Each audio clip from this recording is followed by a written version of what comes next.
नमस्कार, mission news में आपका स्वागत है। आइए आज आपको दिखाते हैं कठारा ग्राम से रसूलाबाद के पास, जहां पेरियार ललित सिंह यादव जी की आज जयंती का ऐतिहासिक दिन है। आज आइए जानते हैं, वहां पर बहुत बड़े बड़े विद्वान लोग आए हैं, बात करने का प्रयास करते हैं। शूद्र शिवशंकर यादव जी से बात करते हैं और उनसे जानने का प्रयास करते हैं कि ये जो पहल चल रही है आज बहुत तेज़ी से बुद्ध विचारधारा की पहल है, उसके बारे में क्या कहना चाहेंगे। सर नमो बुद्धाय। आपको भी नमो बुद्धाय, जय भीम जी। सबसे बड़ा हम लोगों का सौभाग्य है, और मेरा तो स्पेशली सौभाग्य है कि मैं बम्बई से यहाँ पर है ललित सिंह यादव के, उनके दिमाग में इस तरह की अगर भावना आती है आज कि नहीं हम लोगों ने ललित सिंह के लिए कुछ किया नहीं है, तो वो अपने मन से निकाल दी। ये उनकी गलती नहीं है, व्यवस्था के दोष है। व्यवस्था ने ऐसा परंपरा बना दिया है कि जो भी आज तक सामाजिक पुरुष जो ब्राह्मणवाद के खिलाफ पैदा हुआ है, उसको घर वाले, गांव वाले, परिवार वाले बहिष्कृत किए ही किए हैं। कोई नई चीज़ ललित सिंह यादव के लिए नहीं है। इवन महात्मा फुले को तो घर से उनके बाप ने निकाल दिया था। तो आप तो उतना नहीं किए हो, लेकिन एक चीज़ है कि हाँ, मान सकता हूँ कि आप लोगों ने उस समय उस परिस्थितियों में ललित का साथ नहीं दिए होगे, लेकिन उस कुंठा को लेकर अब जो है, अब खुल के आइए। उनके नाती पोते जितने हैं, हम तो कह रहे हैं कि अब पूरे बड़े पैमाने पर, बड़े उत्साह से नए सिरे से कार्य को लेकर चलिए कि पूरे इतिहास इनका यहाँ से रचा जा सका। मैंने एक चीज़ और अनुभव किया जो हमने नहीं पढ़ा था। उन्होंने ये कहा कि वो अपने घर से 15 किलोमीटर जो एक रेलवे झीझक रेलवे स्टेशन पर अपनी जो 16 बीघा ज़मीन, अरे सारी 60 बीघा ज़मीन 100 रुपये बीघे, मतलब 15 एकड़ ज़मीन उन्होंने 100 रुपये बीघे के बेच करके, और इसलिए उन्होंने प्रेस खोला कि उनकी किताबों कोई छाप नहीं रहा था, जो भी प्रिंटिंग प्रेस थे। क्योंकि वो अनुभव तो मैं भी किया हूँ। जब पहली बार मैंने मानवीय बहुजन चेतना जब 89 में प्रकाशित कर रहा था, तो उस समय मेरे भी किताब को छापने को कोई तैयार नहीं था। मैं खुद जो है टाइपिंग करके कंप्लीट करके दिया, तब जाके किताब छापी गई।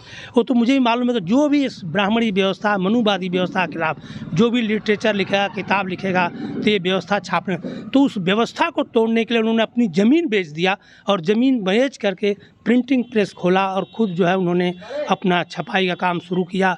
और ये भी मुझे बड़ा दुख हुआ देख करके, जान करके कि 82 साल की उम्र में 15 किलोमीटर दूर अपने घर से, परिवार से, एक रूम में प्रेस खोले थे, एक रूम में उनका बुक का स्टोर था, और तीसरे रूम में वो खुद एक रूम के अंदर रहते थे।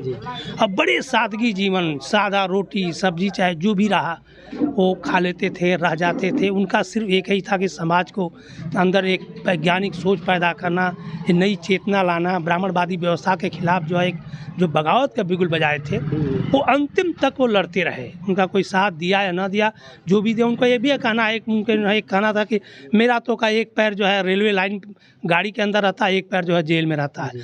तो उनका बाद में वो प्रिंटिंग प्रेस को लोगों ने फूंक भी दिया। इसके बाद वो बड़े तकलीफ़ में हो गए, तो फिर वो एक नागपुर में भी जाके बिताए बहुत दिन, फिर यहाँ आकर रहे।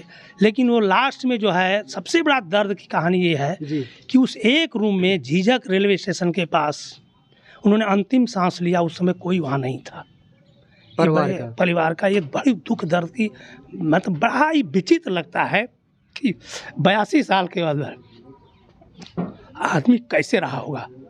बिल्कुल। बीमार था तो दवा कौन दिया, रोटी कौन बना के दिया, कौन खाना दिलाया, क्या किया, ये सोच के रोंगटे खड़े हो जाते। उनके जीवन में बहुत ही वो समय होगा, बहुत ही संघर्षशील। 82 साल की उम्र में उन्होंने अकेले बिताया जीवन, विषम परिस्थितियाँ उस समय।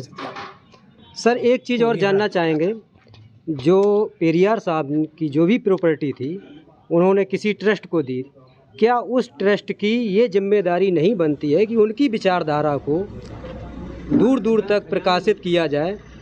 ऐसा आप इस पे क्या कहना चाहेंगे? नहीं, ये सही कह रहे हैं। मैं भी पता लगाया तो उन्होंने कहना था कि उन्होंने एक एफिडेविट लिख के दे दिया था अपनी प्रॉपर्टी का। ज़मीन तो अपने जब बंटवारा हो गया, पिताजी मर गए, तो ज़मीन उनके नाम आ गई। तो ज़मीन जब उनके नाम आ गई तो उन्होंने खुद बेच दिया प्रिंटिंग पे। लेकिन जो मकान था वो तो अपने परिवार को दे दिया। लेकिन प्रिंटिंग प्रेस की जो प्रॉपर्टी, तो ज़मीन बेच के लिया था, उन्होंने अर्जक संघ को, और चाहे उनका एक खुद था अशोक पुस्तकालय, उनको एफिडेविट करके मरने से पहले लिख के दे दिया था तो अर्जक संघ की जिम्मेदारी बनती थी उस प्रॉपर्टी को, उस प्रिंटिंग प्रेस को और उनके विचारधारा को आगे बढ़ाने के लिए। अब ये मुझे नहीं पता है कि क्यों नहीं आगे बढ़ा यहाँ से और कौन क्या कारण था वो मैं नहीं जानना चाह, लेकिन ये लोग कह रहे हैं इनके परिवार के लोग, इन्होंने अर्जक संघ को जो है पूरी प्रॉपर्टी जो है एफिडेविट लिख के दे दिया था, इसलिए परिवार का कोई उस पर हक नहीं था। अर्जक संघ का मुझे तो कहीं नज़र नहीं आया प्रचार प्रसार की, पेरियार साहब का कहीं भी प्रचार किया हो उन्होंने, ऐसा नहीं, वही तो मुझे भी आश्चर्य हो रहा है। इनका कहना है और इनके एक पोते हैं वो कहते हैं कि अर्जक संघ में जाते थे, उनको चिट्ठी भी लिखते थे, हमने देखा भी है उनके। मैं पूछा कोई चिट्ठियाँ वगैरह मिलेंगी क्या, तो नहीं, वो तो सब प्रिंटिंग उनके जितने लिटरेचर थे सब जला दिया, वहीं से ख़त्म हो गया। कोई चिट्ठी, मैं तो चाहता हूँ उनका कुछ भी चीज़ मिले, उनका पैंट ही मिले, शर्ट ही मिले, कुछ भी चीज़ मिले भाई, ये कुछ नहीं मिल रहा है। इवन उनका कोई जीवित का फोटो नहीं है। वो जो हम स्केच देख रहे हैं उनका कहना है कि ये स्केच बनाया हुआ फोटो है। एक चीज़ कहा जा सकता है, ढूंढा जा सकता है कि पेरियार रामास्वामी नायकर के जो अंत्येष्टि में गए थे वहाँ जरूर उनका फ़ोटो मिलेगा। वहीं से फ़ोटो जो है हम तो चाह रहा हूँ, मैं खुद कोशिश करूँगा कि वहाँ से मैं फ़ोटो जो है एक ललई सिंह यादव का कलेक्ट करूँ। एक चीज़ और बताइए सर, जैसा कि अभी तक जो भी विचारधारा पेरियार साहब की प्रचलन में रही लेकिन उतनी मात्रा में नहीं रही जितनी होना चाहिए, तो उसके बारे में आप संदेश क्या देना चाहेंगे? देखिए, उसमें जो है सबसे बड़ी चीज़ व्यवस्था का दोष है जी। मैं किसी को पर्सनल दोष नहीं देना चाहता हूँ, क्योंकि मैं खुद बॉम्बे में रहा हूँ जी। बॉम्बे में सत्य शोधक समाज जो फूले साहब ने चलाया था, इवन फूले साहब जब ब्राह्मणी व्यवस्था तो छोड़ करके जब उन्होंने एक अपनी व्यवस्था बना करके जब समाज को आगे ले गए तो माली समाज में उनका वहाँ बहिष्कार कर दिया था। उसी तरह मैं देख रहा हूँ कि ललई सिंह यादव को भी ये यादव समाज टोटल का टोटल बहिष्कार कर दिया था। ये तो कांसीराम की देन थी कि उन्होंने जो है ललई सिंह यादव की सच्ची रामायण और जितनी उनकी किताबें प्रकाशित थी उनको प्रकाशित करके जगह जगह स्टॉल पर लगा करके उनका प्रचार प्रसार किया फूले को। तो ये मतलब ये जो भी देखिए, जो मैंने अनुभव किया है कि जो इंसान ब्राह्मणी व्यवस्था के जो चल रहा है हिंदू धर्म व्यवस्था के खिलाफ जाएगा और खिलाफ गया है उसको समाज ने बहिष्कार किया। और जो बौद्ध धर्म वाले, जो बौद्धिस्ट हैं, बौद्ध धर्म वाले जिनको टच कर देते हैं, अब देखिए मैं ध्यान से क्या सुन रहा हूँ, मैं बौद्ध धर्म के लोग जिस महापुरुष को हाथ लगा देते हैं उस महापुरुष को उस ब्राह्मणी व्यवस्था तिरस्कार कर देती है। मतलब बौद्ध धर्म से बहुत चिढ़ है, इतनी चिढ़ है कि बौद्ध धर्म वाले जिस देखिए आपके फूले साहब ओबीसी थे, इवन पेरियार साहब भी ओबीसी थे, साहू जी महाराज ओबीसी थे। ये ओबीसी के समाज के रहते हुए इन बौद्ध धर्म वालों ने उनका प्रचार प्रसार किया, तो हिंदू धर्म के जो ओबीसी समाज है इनको बहिष्कार किया। तो इसी तरह ललई सिंह यादव का भी था। हम बता रहा हूँ बम्बई में 40-50 रजिस्टर्ड यादव समाज की संस्थाएं हैं, लेकिन कोई एक भी संस्था ललई की जयंती आज भी नहीं मनाता है। मैंने सवाल पूछा था लोगों से ओपन से, तो बोलते हैं अरे वो कहाँ यादव रह गया, वो तो बौद्ध बन गया। मतलब कितनी गंदी मानसिकता फैलाया गया है ब्राह्मणवादी व्यवस्था के द्वारा कि जो आदमी अगर धर्म परिवर्तन किया तो इंसान रह ही नहीं गया, कितना भी बड़ा महान पुरुष हो जाएगा वो इंसान ही नहीं मानता है। कितनी मतलब ये मैं तो सोच के कभी कभी ढल जाता हूँ, अपनी यादव बिरादरी से भी कहता हूँ कि इतनी कुंठित, इतनी नहीं ऐसी गंदी मानसिकता तुम क्यों पाल के रखे हो। ललई सिंह यादव के बारे में वो बौद्ध बन गया, अरे बौद्ध का मतलब होता है जो बुद्धिमान हो गया। जो भी हिंदू बुद्धिमान हो गया उसको हम बौद्ध मानता हूँ। जी डॉक्टर चलिए, हमारे साथ बहुत बहुत धन्यवाद सर आपका। हमारे साथ डॉक्टर नवल किशोर जी हैं जो कैंसर सर्जन हैं। इनका कई मतलब शोषित वंचित लोगों को इन्होंने बहुत ही मतलब अपनी तरफ से सुविधाएं दी हैं। आइए उनसे बात करते हैं। नमोदय सर। नमोदय। आज मैं अपने आप को धन्य समझता हूँ कि ललई सिंह यादव जी जिन्होंने सच्ची, जो पेरियार साहब ने सच्ची रामायण का यहाँ पर तमिलनाडु के रहने वाले पेरियार जी थे, और ललई सिंह जी ने जब उसका हिंदी में अनुवाद किया तो पूरे उत्तर प्रदेश के साथ पूरे भारत देश में दलितों में, पिछड़ों में एक क्रांति जगाने का काम किया था। आज मैं उस धरती पर आया हूँ। मैं अपने आप को धन्यवाद समझता हूँ कि आज उनका जन्म दिवस है। मैं उनके जन्म दिवस पर खासकर, चूँकि ये उत्तर प्रदेश का पश्चिमी उत्तर प्रदेश है, मैं कहना चाहूँगा ललई सिंह जी ने ब्राह्मणवाद के खिलाफ और हिंदू देवी देवताओं के खिलाफ, जिनसे कि शूद्र समाज का, पिछड़े समाज का विकास नहीं हो पा रहा था, डटकर विरोध किया। और उनकी सच्ची रामायण की जो किताब थी उसके ऊपर उत्तर प्रदेश सरकार ने हाई कोर्ट में बैन लगा दिया था। और उस समय के जो वकील साहब थे आदरणीय बनवारी सिंह यादव जी, उन्होंने बेहतरीन केस लड़ा और वो केस 1971 में जो सच्ची रामायण है उसको जीतने का काम किया। और जितनी उस समय हाई कोर्ट उस समय ललई सिंह जी के जन्म दिवस के शुभ अवसर पर मैं समस्त प्रदेशवासियों और देशवासियों को बहुत बहुत बधाई देता हूं, इस उम्मीद और विश्वास के साथ कि उनके आदर्शों पर चलकर पेरियार जी का जो सपना था, बाबा साहब अम्बेडकर जी का जो सपना था, डॉक्टर राम मनोहर लोहिया जी का सपना था, उस सपने को साकार करने का हम सब काम करेंगे। और ख़ासकर जो यादव समाज में जन्मे ललई सिंह यादव जी ने जो बौद्ध धर्म ग्रहण किया था, इनको शिक्षा लेनी चाहिए कि ललई सिंह जी कितने महान हुए। और हमारी सरकारों को, आगे आने वाली जो सरकारें हैं, निश्चित रूप से आगे हम आने वाली सरकारों से ललई सिंह जी को इस भारत देश में उचित सम्मान दिलाने के लिए हम मांग भी करते हैं। बहुत बहुत धन्यवाद। नमो बुद्धाय। नमो बुद्धाय। चलिए, हमारे साथ कमलेश कुशवाहा जी हैं, उनसे भी ज़रा बात करते हैं। सर बताएं। बहुत बहुत मिशन न्यूज को धन्यवाद कि ये आप दूसरी बार ये समय दिखा रहे हैं न्यूज को। में पहली बार जयंती मनाई और ये विचारधारा है, जैसे कि भगवान बुद्ध ने कहा था कि मेरी प्रतिमा मत लगाओ, मेरे विचारों पर चलो।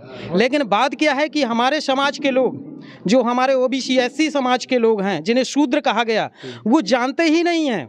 क्योंकि अगर उन्हें वो पत्थर से अलग करने की बात करते तो उन्हें एक पत्थर चाहिए। बाबा साहब ने कभी नहीं कहा कि मेरी प्रतिमा पूजो, पेरियार साहब कभी नहीं कहेंगे मेरी प्रतिमा पूजो, ना बुद्ध ने कहा। लेकिन जब उनको एक पत्थर मिलेगा जो ओरिजिनल ऐतिहासिक होगा तो वो जरूर कुछ ना कुछ जानेंगे। इसलिए मैं प्रतिमा लगा रहा हूँ। वो कम से कम वंदना सीखेंगे, इतिहास को जानेंगे। इसलिए पूरे उत्तर प्रदेश में आज बुद्ध की प्रतिमा लगा रहा हूँ। चलिए, बहुत बहुत धन्यवाद। राणा एडवोकेट, संस्थापक अखिल भारतीय मंगल मैत्री महासंघ, अपने समस्त वरिष्ठ पदाधिकारी, बड़े भाई गुरुशरण जी और हमारे बौद्ध जी, डॉक्टर सत्यप्रकाश जी के साथ साथ तमाम सैकड़ों के साथ में हम लोग आज उपस्थित हुए हैं कि कठारा गांव में।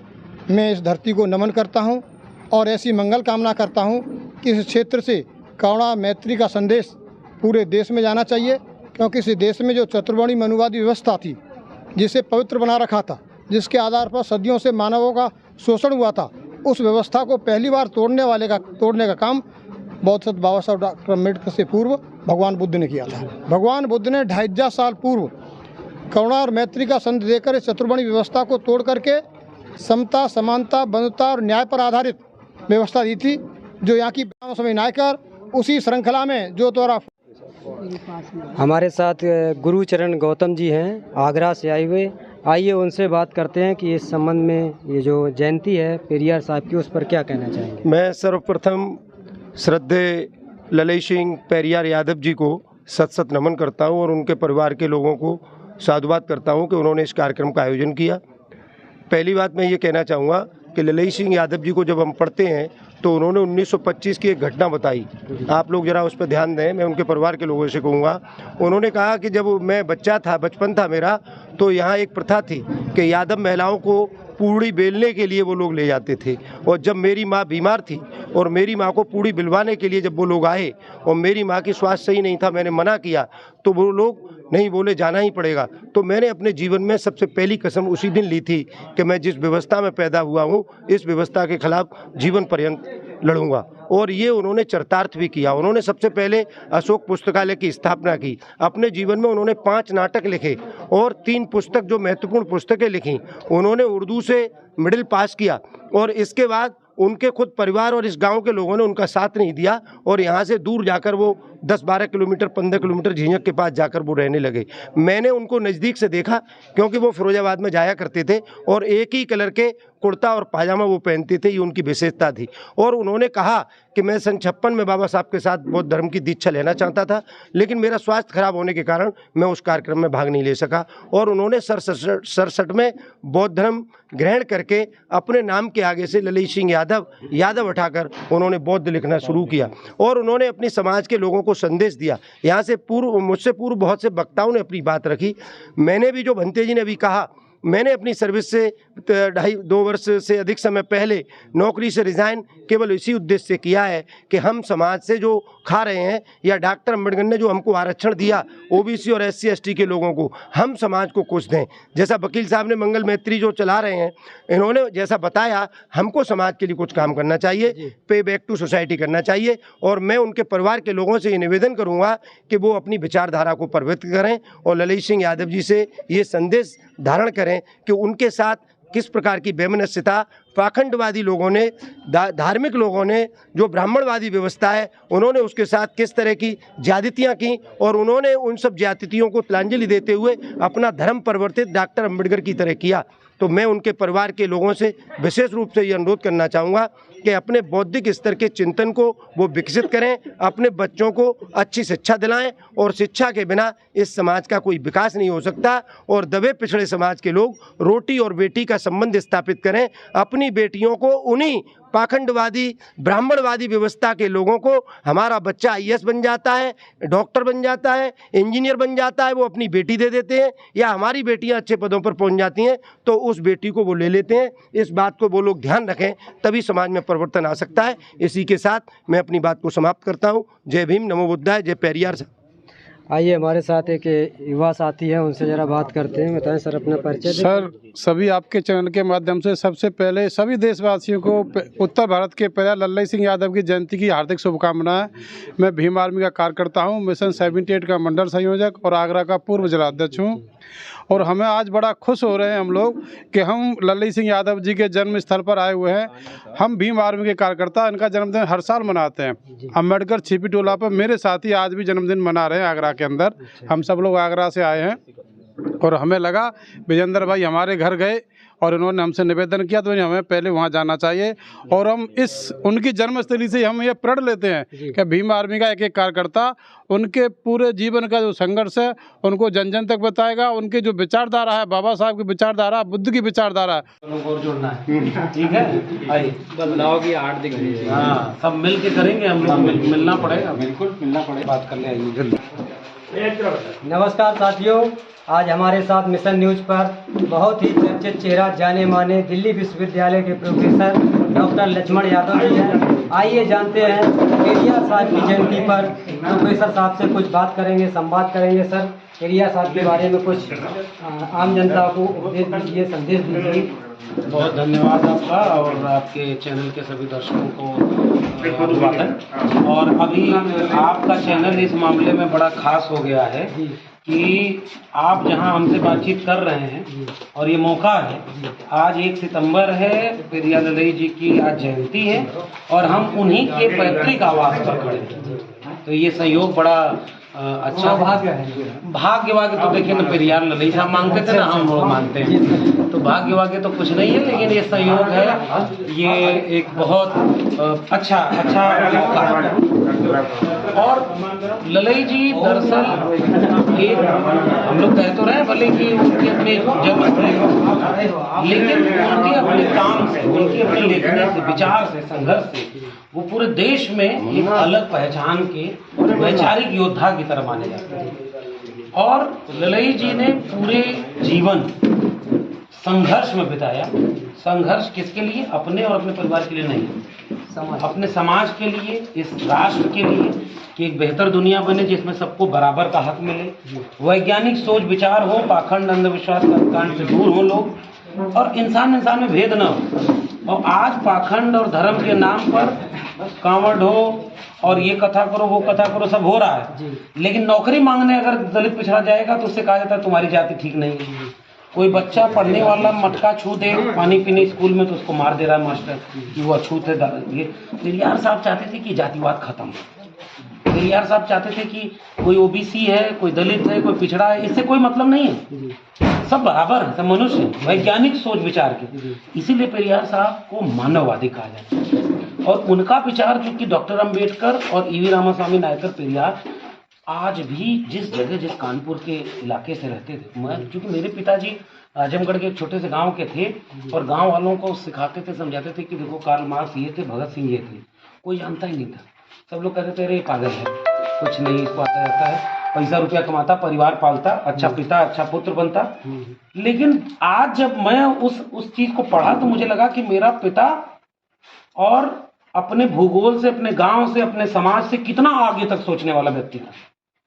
और आज लोग याद करते हैं, जब मैं जाता हूँ पिताजी को याद करता हूँ कि वो इतने दूरदर्शी विचार के थे, तो लोग कहते हैं ललई जी के साथ भी है। इस जगह पर रह करके पूरे देश और दुनिया का जो सबसे शानदार फिलॉसफी है सामाजिक न्याय की, उसको जान गए, उससे अपना रिश्ता बनाया, उससे आगे बढ़ गए, पूरे देश तो दुनिया को एक पैगाम दिया। और इतना रेडिकल काम, सच्ची रामायण का पाठ उन्होंने लिखा, उसकी चाबी लिखी, और ब्राह्मणवाद और जातिवाद के खिलाफ लड़ाई लड़ी।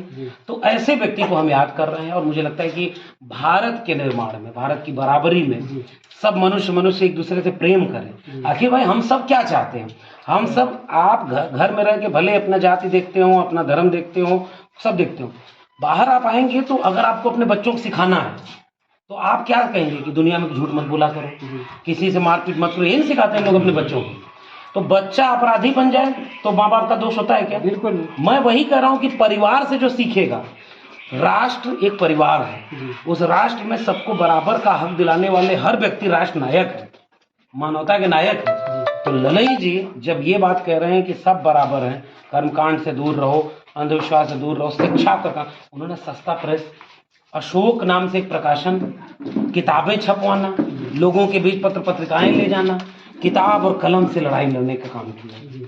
तो ऐसे व्यक्ति को हम याद कर रहे हैं, उनको नमन करते हैं। और हम उम्मीद करते हैं कि आने वाली नौजवानों की पीढ़ियां, एक दिन ऐसा भी आएगा कि पेरियार ललई सिंह के गांव में देश भर के लोग आएंगे, केवल ये देख रहे हैं कि इस मिट्टी से एक ऐसा शख्स पैदा हुआ था। जब कोई अम्बेडकर और पेरियार को उत्तर भारत में बहुत थोड़े से लोग जानते थे, तो वो उनको उत्तर भारत ले आए, उनके साथ काम किया, ब्राह्मणवाद के खिलाफ काम किया और भारत का निर्माण किया। सर एक सवाल आपसे बनता है कि जिस तरह से जो भी ओबीसी समाज के, एससी समाज के जो भी प्रवक्ता हैं, वो ब्राह्मणवाद का विरोध करते हैं, हिंदू धर्म का विरोध करते हैं, तो और ये भी कहते हैं कि हमारे समाज के अगर उच्च पदों पे पहुंचेंगे तो इस देश का निर्माण होगा, अच्छी व्यवस्था होगी।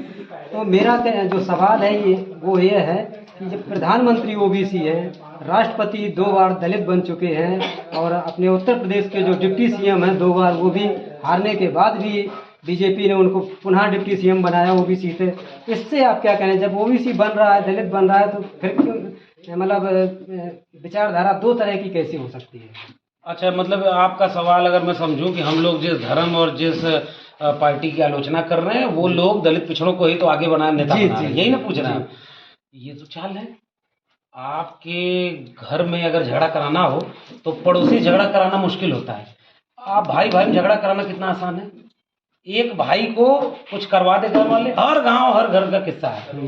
तो जो थोड़ा कमजोर पड़ेगा उसको गांव वाले भड़काएंगे और उसको फिर आपके खिलाफ आगे खड़ा कर देंगे। तो इसका मतलब आप अगर पहचान नहीं रहे हैं कि दुश्मन कौन है, आपकी जात बिरादरी वाले को आगे करके आप ही के बच्चों को भविष्य बर्बाद किया जा रहा है।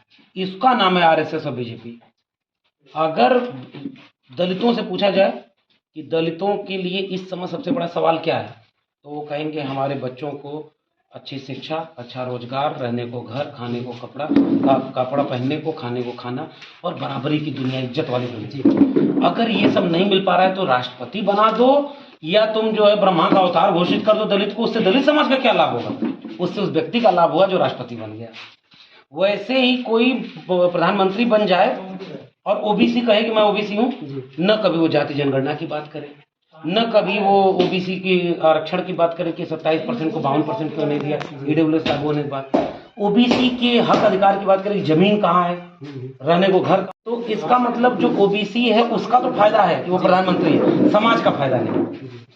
ऐसे ही आदिवासी जंगल और जमीन और जल बचाने के लिए गोली खाए और आप उसको राष्ट्रपति बना दो किसी को।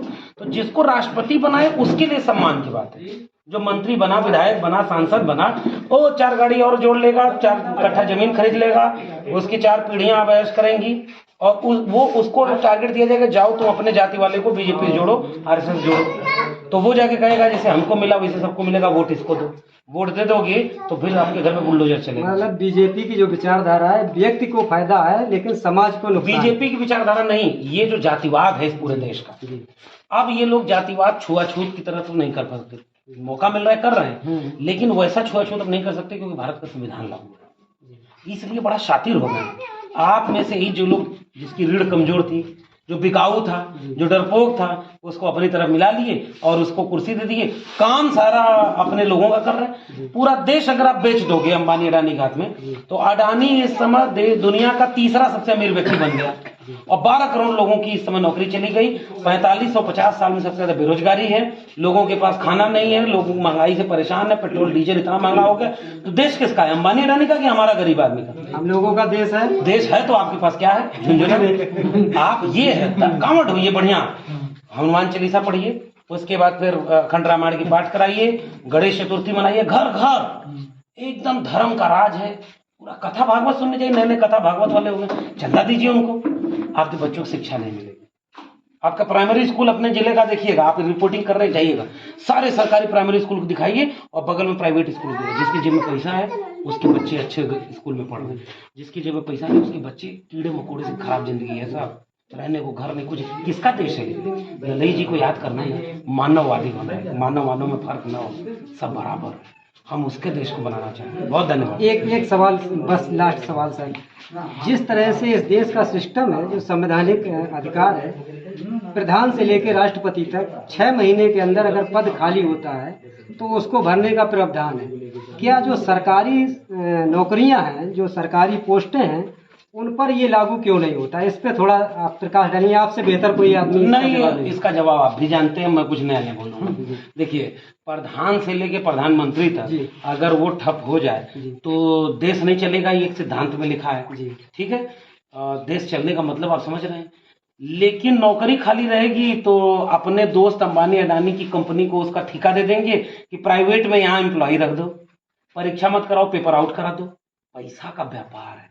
एक चुनाव अगर 10,000 करोड़ रुपया में लड़ा जा रहा है, लोकसभा चुनाव आने वाला है, दुनिया के गरीब देशों में से एक भारत, और दुनिया का सबसे महंगा चुनाव देखिएगा 2024 का चुनाव होगा। अरबों अरब रुपया पानी की तरफ बहाया जाता है। वो पैसा कहाँ से आता है? जब तक नीचे वाली व्यवस्था में अफरा तफरी नहीं रहेगी तो भ्रष्टाचार नहीं होगा, और भ्रष्टाचार नहीं होगा तो बेचा नहीं जाएगा, बेचा नहीं जाएगा तो वो चंदा नहीं देगा, चंदा नहीं देगा चुनाव कैसे लड़ा जाएगा?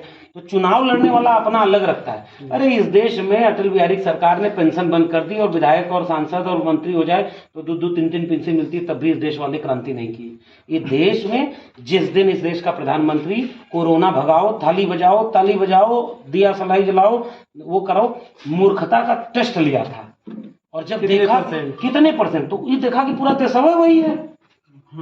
अब उसके बाद वो कहा कि इस देश में कुछ भी करो, इनको अपने बच्चों की चिंता नहीं है, इनको महंगाई की चिंता नहीं है, इनको देश गिर जाए लुट जाए कोई चिंता नहीं, वो काम कर।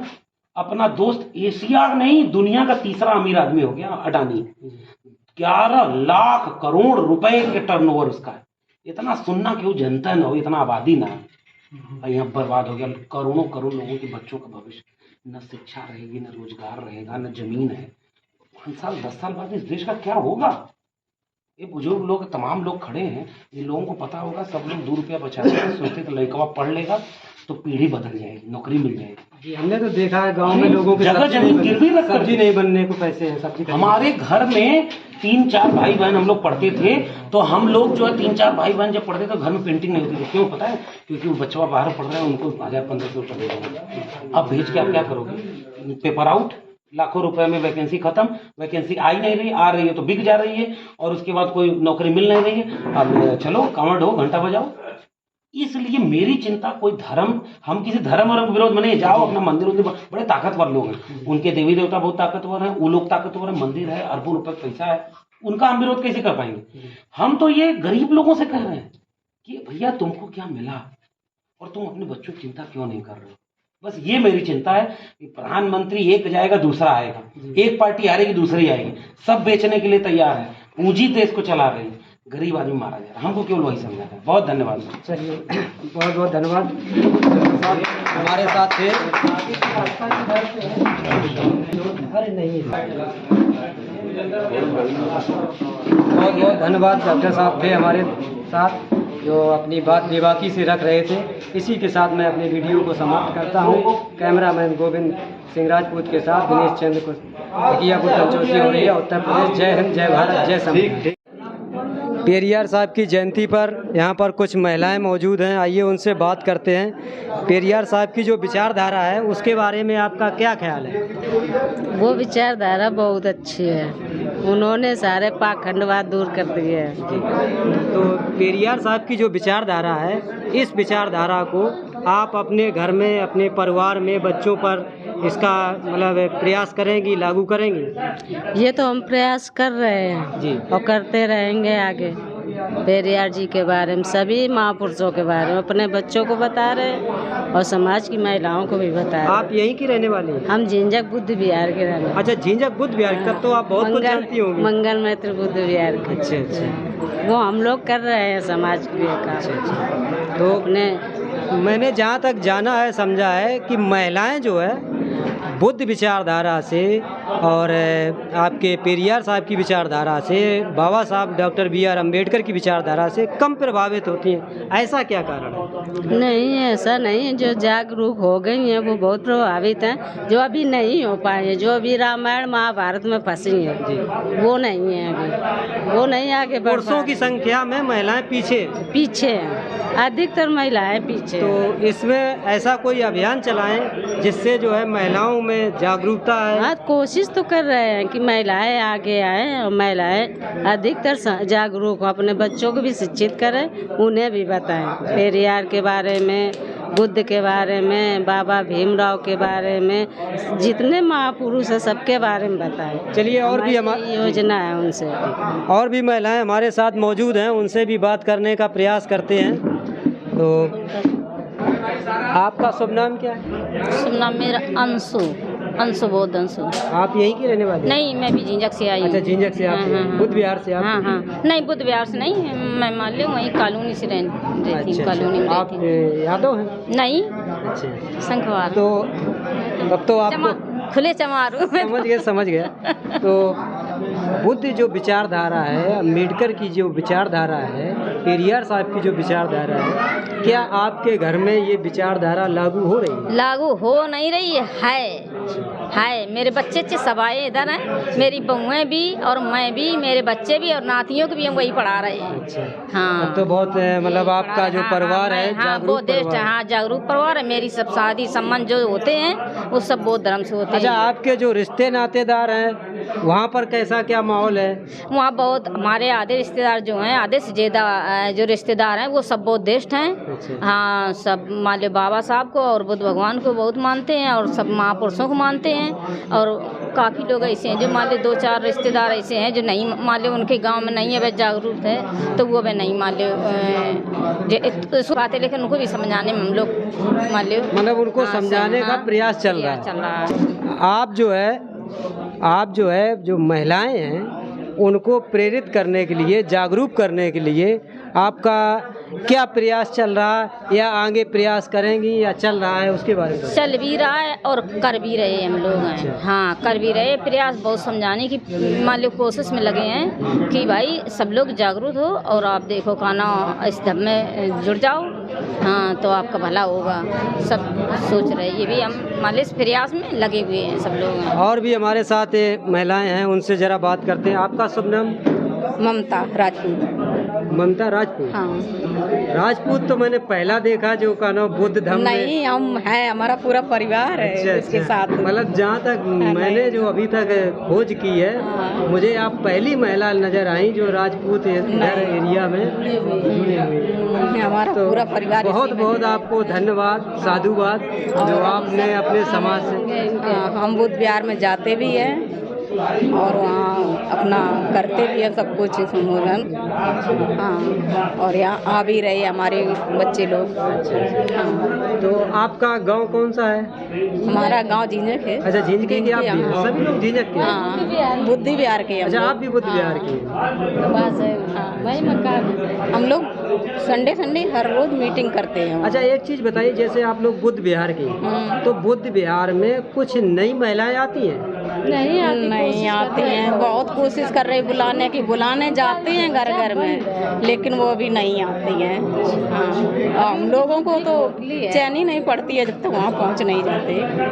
मतलब जो आप लोग जागरूक हैं वही लोग पहुँचती हैं, जो नई महिलाएं हैं वो अभी निकल के नहीं आती हैं, क्योंकि वो उसमें फंसी है ना जी, वो उसमें फंसी हैं। राम जी, श्याम जी, कृष्ण जी, बजरंगबली, इसलिए वो आ नहीं पा रहे हैं। जिस दिन वो इस दिमाग से ये सब चीज़ें निकाल देंगे और समझने लगेंगे तब वो भले आए, लेकिन हम लोग कोशिश कर रहे हैं। अच्छा, आपका विरोध नहीं होता महिलाओं में? अधिकतर महिलाएं जो है मनुवाद से संबंधित हैं और आप वो जो हैं बैकवर्ड समाज की विरोध नहीं करती हैं जल्दी। वो जो ब्राह्मण समाज की हैं वो तो सुन ही नहीं पाएंगी, कभी भी नहीं सुन पाएंगे।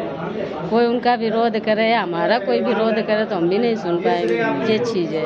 अच्छा, एक चीज़ और हम समझना चाहेंगे कि जो भी महिलाएं हैं या पुरुष हैं ब्राह्मणवाद का विरोध करते हैं, मनुवाद का विरोध करते हैं, लेकिन उनका काम जो है बिना ब्राह्मणों के चलता नहीं। ऐसा क्या कारण है? कोई भी शादी संबंध हो या भय ब्याह हो या कर्म कांड हो, सभी में ब्राह्मणों को श्रेय देते हैं, क्योंकि लकीर की फकीर जो खिंची हुई है वो नहीं वो पार कर पा रहे हैं।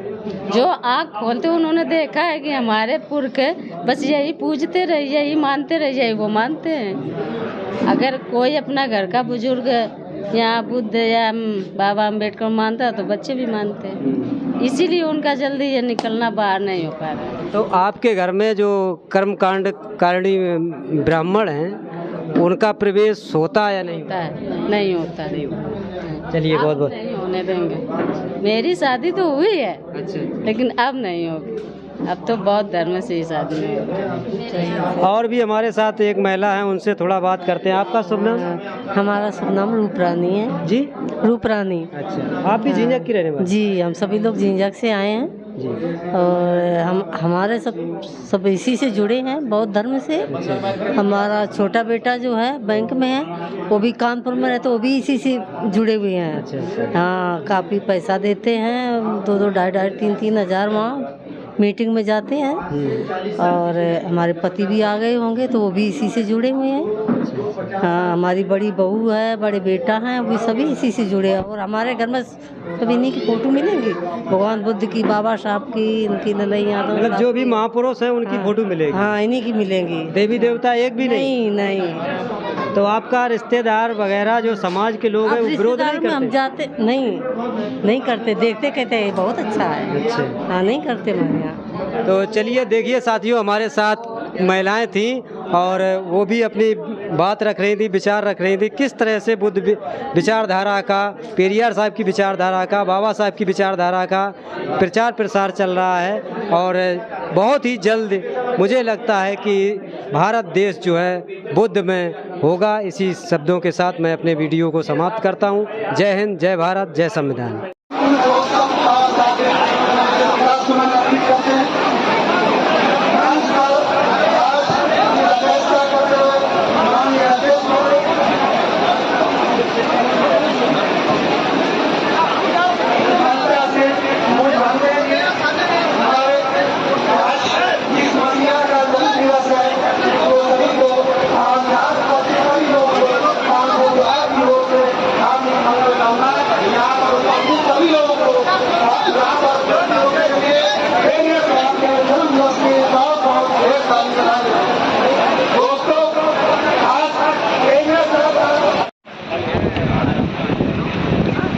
सर्वप्रथम महाभूषज्य गुरु तथागत भगवान बुद्ध को नमन करते हुए बहुजन समाज में जन्मे, हक वंचित असहाय कबीरा समाज में जन्मे सभी संतों, गुरुओं, महापुरुषों को नमन करता हुआ हम सबके मसीहा बोधिसत्व बाबा साहब डॉक्टर बी आर अम्बेडकर आज कठारा की पावन धरती पर आप सभी लोगों ने पेरियार ललई सिंह यादव जी की जो जन्म दिवस जयंती मनाई है, ये एक इतिहास बनाने का आप लोगों ने काम किया है। आज इस देश में बहुजन मैत्री की बहुत बड़ी आवश्यकता है। हम चाहे जितनी ताकतें लगा लें उन्हें गिराने की, लेकिन सारी की सारी ताकतें हमारी तब तक व्यर्थ जाती रहेंगी जब तक हम ईमानदारी से बौद्ध नहीं बनते। इस देश भारत में चाहे वो राजनीतिक लोग हों, चाहे वो सामाजिक लोग हों, चाहे वो धार्मिक लोग हों, अगर वो ब्राह्मणवाद का खात्मा करना चाहते हैं तो बौद्ध धर्म बिना अपनाए वो कभी नहीं कर सकते। यहाँ ऐसे बहुत लोग हमें मिलते हैं जो अपने नाम के पीछे तमाम चीजें लगा लेते हैं और 50 साल से वो आंदोलन चला रहे हैं, 20 साल से पार्टियां चला रहे हैं, लेकिन अभी तक उन्होंने दीक्षा नहीं ली और वो बौद्ध नहीं बने। तमाम ऐसे सामाजिक संगठन हैं जिन्होंने अभी तक बौद्ध नहीं बने। मैं उनसे निवेदन करता हूं कि आर पार की लड़ाई अगर ब्राह्मणवाद से लड़नी है तो बुद्ध के अलावा और कोई दूसरा हमारा मार्ग नहीं है। बाबा साहब 20 वर्ष अध्ययन करने के बाद इस निर्णय पर पहुंचे और उन्होंने हमें सब कुछ देने के बाद 1956 में धम्म की क्रांति करके इस देश में धम्म की क्रांति का आगाज कर दिया है। मैं चाहता हूं आप लोग चाहे जिस कार्य को करते हो, चाहे सामाजिक हो, चाहे धार्मिक हो, चाहे सरकारी सेवा में हो, आप बौद्ध बने और बौद्ध बनने की प्रक्रिया में आगे निकल पड़े और कोई इसके अलावा हमारे पास विकल्प नहीं है। इसीलिए हम सभी लोगों ने निर्णय लिया है कि 2025 तक हम लोग 10 करोड़ लोगों को बौद्ध बनाएंगे। एक जो कोर कमेटी बनाई गई, उस कोर कमेटी में मैं भी हूँ और हम लोग पूरे देश में जगह जगह बौद्ध दीक्षा समारोह कर रहे हैं। आपको मैं आमंत्रित करता हूँ, अगर सही मायने में बाबा के मिशन अधूरे को आगे पूरा करना है तो 9 अक्टूबर को लखनऊ आइए, जहाँ 1 लाख लोग आचार्य भंते ज्ञानेश्वर महाथेरा जी के सानिध्य में पूरी दुनिया के लोग आ रहे हैं। 7 देशों के बौद्ध भिक्षु उस कार्यक्रम में आ रहे हैं और बौद्ध दीक्षा दी जा रही है। आप लोग आइए, मैं आपको आमंत्रित करता हूँ। और वहाँ 1 लाख सर्टिफिकेट भी बनाए गए। अभी एक हमारे विनोद जी ने कहा कि दीक्षा प्रमाण पत्र कैसे मिलेगा, तो मैंने कहा लखनऊ 9 अक्टूबर के कार्यक्रम में 1 लाख दीक्षा प्रमाण पत्र प्रिंट करा दिए गए। वहाँ जितने भी लोग आएंगे उनको बिना पैसे के दीक्षा प्रमाण पत्र जारी किया जाएगा। आइए आप लोग। और अल्पसंख्यक विभाग में जाना पड़े, तहसीलदार के यहाँ जाना पड़े, हर जगह जाकर के आपको ईमानदारी से बौद्ध बनाया जाएगा। मैं विदेशों में जाता हूँ, आपको पता है जहाँ जहाँ भी हम जाते हैं वहाँ वहाँ हमें शर्मिंदगी उठानी पड़ती है। लोग हमसे कहते हैं इतनी बड़ी जनसंख्या का भारत और 2% अभी तक बौद्ध नहीं बन पाए। मैं मानता हूँ यहाँ 25-30% लोग ऐसे हैं जिन्होंने बामनों को अपने घर बुलाना बंद कर दिया है, जिन्होंने हिंदुओं के देवी देवताओं से घर शुद्ध कर दिया है, निकाल के फेंक दिया है, लेकिन अभी वो बौद्ध नहीं बने हैं और ना ही वो रजिस्टर्ड लिखित बौद्ध बन पाए। ये एक बहुत ही हमारे लिए शर्मिंदगी का विषय है। विदेश में हम लोग जाते हैं, मुंह काला करके आते हैं ये सुनकर कि भारत में बौद्धों की संख्या नहीं है। मैं चाहता हूँ जब ललई सिंह यादव बौद्ध हो सकते हैं, बाबा साहब डॉक्टर अम्बेडकर बौद्ध हो सकते हैं, तमाम संत गुरु महापुरुष बुद्ध की तरफ चल पड़ते हैं, तो मेरी जिम्मेदारी है हम लोग भी बौद्ध बने। और 9 अक्टूबर को मैं आपको आमंत्रित कर रहा हूँ। आपके पास कार्ड मिला? किस किस को कार्ड मिला? हाथ उठाइए। कार्ड सबको मिल गया ना? आइए, मैं सबका निमंत्रण कर रहा हूँ। और कुछ लोग इस कार्यक्रम में विशेष सेवा देना चाहे तो 2 दिन पहले आ जाए। रहने खाने का पूरा बंदोबस्त वहाँ किया गया है। 4 दिन पहले आ जाइए ताकि वॉलंटियर्स को तैयार किया जाएगा और पूरे लखनऊ को 1 लाख पंचशील के झंडों से बांटा जाएगा। तो आप लोग आइए, हम लोग आपकी सेवा भी ले लेंगे, आप मेहनत भी आकर के करिए ताकि पूरे लखनऊ को बांटा जाए। आज इस कठारा की धरती में आपने आकर और भीम आर्मी और उनके सहयोगी लोगों ने ये कार्यक्रम करके इतिहास बनाया है। ये बुद्ध की क्रांति को, बाबा साहब के आंदोलन को, महापुरुषों के आंदोलन को आगे बढ़ाया है। मुझे बहुत अच्छा लगा और जब भी आप हमें बुलाएंगे, कठारा ही नहीं, जहां जहां मेरी जरूरत पड़ेगी पूरे भारत में हम वहां जाने का काम करेंगे और तब तक जाते रहेंगे जब तक आप लोगों को हुक्मरान नहीं बना देते और बौद्ध नहीं बना देते। ये मेरी जिम्मेदारी है, ये मेरी ड्यूटी है, मैं ईमानदारी से निभा रहा हूँ। बहुत बहुत धन्यवाद आपका, बहुत बहुत साधुवाद। आप डटे रहिएगा, जाइएगा नहीं, ये पानी कुछ हमारा बिगाड़ नहीं लेगा, हम डटे हैं। आज हम भी भीगेंगे लेकिन यहीं रहेंगे, जाने वाले नहीं। धन्यवाद, बहुत बहुत धन्यवाद।